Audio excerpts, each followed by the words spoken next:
Ini kita menyambung apa yang kita sudah belajari minggu yang lalu. Yesus mengajar di gunung, 5.000 laki-laki, dan mereka diberi makanan cuma hanya beberapa roti, 5 roti dan 2 ikan sahaja. Bila Tuhan Yesus mengucap syukur, itulah mukjizat atau tandanya. Roti dan ikan itu digandakan, maksudnya menjadi banyak sehingga semua orang dapat makan. Bahkan ada 12 baku, ada potongan, sisa-sisa potongan itu dikumpulkan setelah mereka kenyang makan, dan ada 12 bakul, dan 12 baku itu melambangkan 12 suku Israel, dari utara suku Dan sampai di selatan suku Benjamin, di selatan Yerusalem. Dan malam ini kita terus lihat dari ayat 22. Dan Yesus meninggalkan tempat itu, dia naik perahu. Kita juga tahu Yesus berjalan di atas air. Dan saya mau terus kita lihat ayat 23. Sebelum lihat slide yang saya sediakan, ayat 23 Yohanes 6. Tempat mereka makan roti sesudah Tuhan mengucap syukur atasnya. Dan saya sudah katakan minggu yang lalu bahwa pengucapan syukur ini penting. Ayat 11 juga dalam firman Tuhan mengatakan Yesus mengambil roti itu mengucap syukur.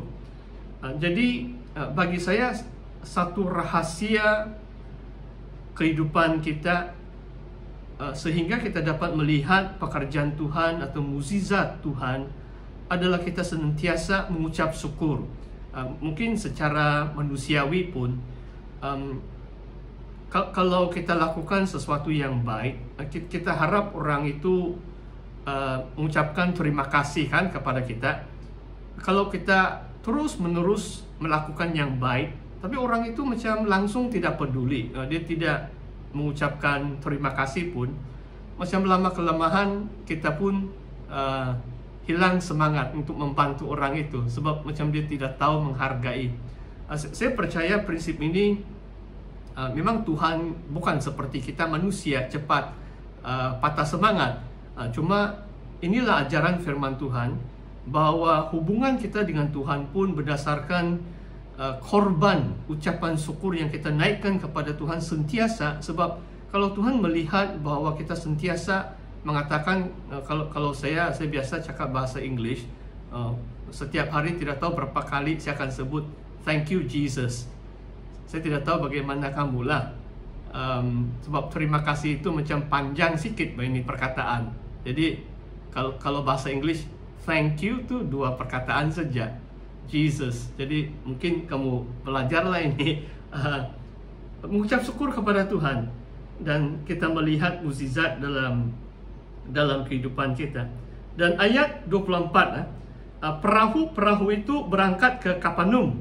Pastor sudah beberapa kali dalam khotbah hari Minggu, maksudnya Yesus kembali ke tempat pelayanan dia. Itulah pusat dia berdiam di situ. Dia tidak tahu dia menyewa ke atau ada rumah muridnya atau rumahnya sendiri. Cuma firman Tuhan cukup jelas bahwa selama 3 tahun pusat pelayanan Yesus adalah di kota Kapernaum, dekat utara Danau Galilee. Sekarang kita lihat dalam slide, sebab ramai orang mereka berusaha untuk mencari Yesus. Jadi sebab mereka sudah kenyang makan, dan mereka rasa ini sangat baik. Minggu yang lalu mereka harap Yesus menjadi raja, macam pemimpin, sebab biasanya raja itu atau pemimpin politik itu mengurus ekonomi negeri itu, maksudnya rakyat itu dapat berkat secara jasmani. Itu biasanya itulah pekerjaan seorang pemimpin atau raja. Tapi Yesus tidak mau menjadi raja, menurut cara atau kehendak manusia. Dia datang untuk melakukan pekerjaan Bapaknya. Dan waktu mereka menghampiri Yesus, mungkin mereka sudah sampai kota Kapernaum. Mereka ambil beberapa perahu. Jadi tidak tahulah adakah 50 orang atau 100 orang, tapi ramai orang. Mereka sanggup menaiki perahu menyeberangi itu danau. Danau Galilea ini bukan danau yang kecil. Mungkin mau 1 jam lebih. Kalau dari Tiberias sampai di Kapernaum itu, danau itu satu danau yang disebut Lautan Galilea, macam laut ini, danau yang besar di Israel. Dan mereka sanggup pergi untuk mencari Yesus. Dan saya mau kita lihat sekarang ayat 26. Aku berkata kepadamu, sesungguhnya kamu mencari aku bukan karena kamu telah melihat tanda-tanda, melainkan karena kamu telah makan roti dan kamu kenyang. Okay. Saya coba jelaskan ayat 26 dulu. Memang saya harap kamu sudah baca keseluruhan bahagian firman Tuhan yang kita akan belajar bersama malam hari ini. Yesus macam terus memberi satu teguran.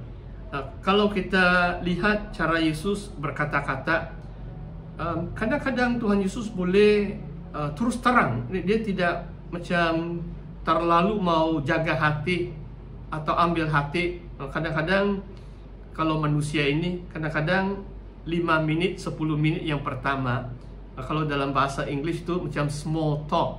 Kalau buka cerita itu macam cakap yang lain-lain dulu, baru tujuan baru sampai kepada apa yang sebenarnya dia mau kata. Kadang-kadang manusia ini banyak cerita yang lain-lain dulu, sebab manusia ini macam segan mau cepat terus terang atau cepat mengatakan isi hatinya. Tapi Tuhan kita ini, saya percaya satu pelajaran yang kita boleh lihat dalam firman Tuhan adalah Yesus berusaha untuk mengatakan yang benar dan yang terus terang. Dia tidak pernah menggunakan bahasa yang berbunga-bunga semata-mata untuk mengambil hati manusia.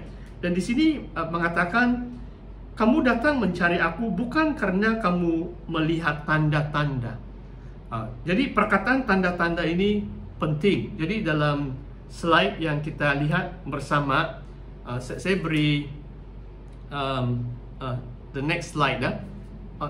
Apa itu maksudnya tanda? Dalam bahasa Yunani dia semeion. Hampir juga nama Deacon Simeon itu lain. Ini semeion itu sign dalam bahasa English, tanda. Macam saya beri contoh lah, itu tanda gereja kita SIB Indah Permai. Kalau kamu perhatikan itu di tingkat 1 itu besar juga itu. Kalau dari jalan besar itu kamu masuk saja itu simpang, boleh nampak sudah. Apakah maksud tanda itu? Semeion itu adalah menandakan sesuatu. Kalau kita lihat tuh tanda gereja SIB Indah Permai, maksudnya gereja kita di situ. Jadi demikian juga ini tanda-tanda yang Yesus lakukan. Saya percaya ada 2 sebab utama Tuhan melakukan tanda ini. Pertama, dia mau menyatakan kemuliaannya sebagai anak Allah yang tunggal, ataupun sebagai Mesias yang diurapi. Maksudnya dia berkuasa. Dia ada urapan roh tanpa batas menurut Yohanes bab yang ketiga. Dan adalah penting bahwa kita mencari Tuhan demi kemuliaan nama Tuhan. Maksudnya kita mau kagum dengan kemuliaan Tuhan. Bukan karena di sini orang ramai di sini mencari Tuhan sebab makan roti dan kenyang. Itu hanya semata-mata macam berkat jasmani. Tapi saya mau jelaskan dulu. Yang kedua tentang ini tanda semeion dalam bahasa aslinya. Tanda Yesus itu membawa pengertian rohani. Setiap tanda ada pengertian rohani atau pelajaran rohani. Tuhan mau mengajar kita. tentang Allah dan hubungan Allah dengan manusia. Tuhan selalu datang kepada kita. Bagaimana tuh manusia harus komunikasi atau bersekutu dengan Tuhan. Dan tanda-tanda Yesus ini mengajar kita bagaimana kita bersekutu atau hubungan kita. Bagaimana kita hidup bergaul atau bersekutu dengan Allah. Okay? Dan saya mau teruskan slide yang seterusnya, ayat 27.